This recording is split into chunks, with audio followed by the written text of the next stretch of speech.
we're now getting to the crux of the matter. We, as the Golden Fiddle Awards, have been presenting awards to teachers, to other musicians, for so many years. And this year is no exception. We've got a wonderful bevy of artists to give our awards away to. Ladies and gentlemen, it's not often that you get to honour one of your own, but eventually you reach a point when such a thing can't be avoided.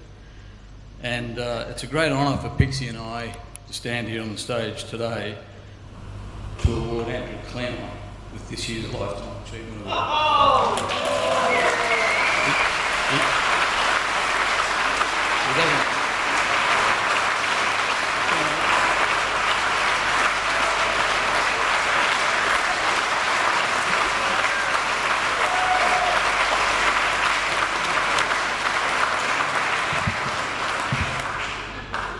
He doesn't know, so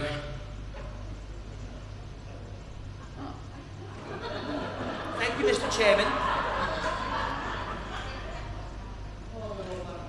there used to be a band called the Fattest, Tallest and Shortest Fiddle Players, right? And there was 3 of them in there. Now there only need to be 2. We've outgrown it, mate. Anyway, look, while it's true that Andrew shares the responsibility for making this show one of the must-see events at Tamworth, this achievement's only one small link in Andrew's life of chain of events, a life that can only be described as an incredible and productive journey as a musician, teacher, composer and folk musician. I've had to write some notes here because his rap sheet reads like it's as long as your arm. So over the years, these awards and his earlier No Holds Barred contest used to obviously encourage young violinists. He served on judging panels, giving encouragement to thousands of players of all ages. And now, today, it's time for him to be judged by his peers. And we've all joined to ensure that he's rightly recognised for it. His musical life, Andrew's musical life, is indelibly stamped on every monument to Australian musician. Attempting to encapsulate Andrew's life and talents in a short speech is an impossible task. If you really want all the detail, there's any amount of information on the internet covering his many awards, his global performances and his educational programs. But a quick snapshot, a quick sum up of the big picture.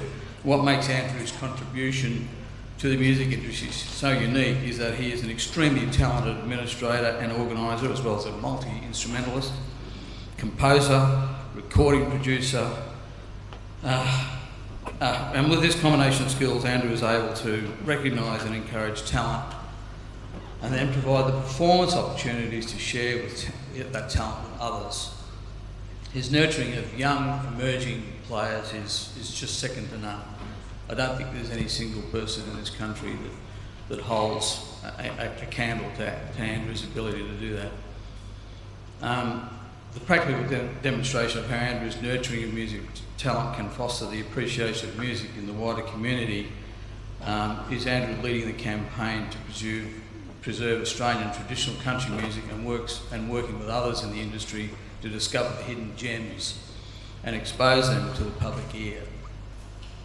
His efforts in music education have changed the lives of many people.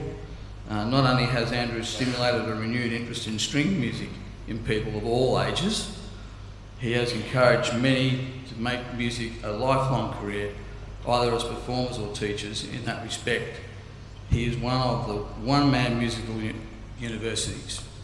And on behalf of his alumni, and I can honestly say that Pixie and I are standing here with every fiddle player in the country right now, I am honoured to present Andrew with this Lifetime Achievement Award.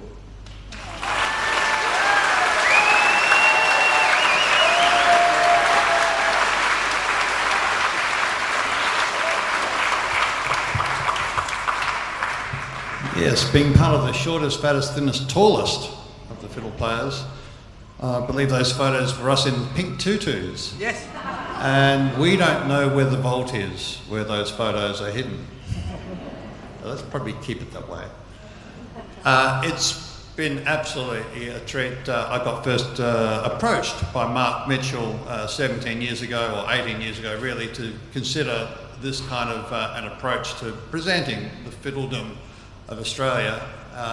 We've had people coming from Europe involved, from the UK, one guitarist. We tried to sort of get the idea of how our larrikinism here changed the fiddle tunes from what had started in the UK, went to the US and Appalachia and such, and then got to Australia, and how we twisted the form and just basically made it our own.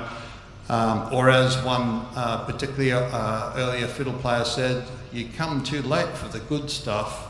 Well, that's probably not quite the case anymore, because what's coming through now with Jess and the general team, Gabby, that you'll hear a little later, you heard already.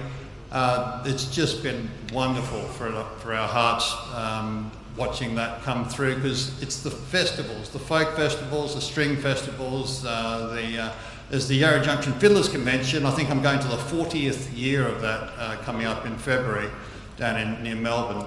They're astonishing places that nurture in a very safe way that fiddle playing will survive.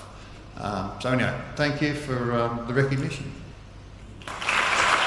2023 Lifetime Achievement Award, Andrew Clermont.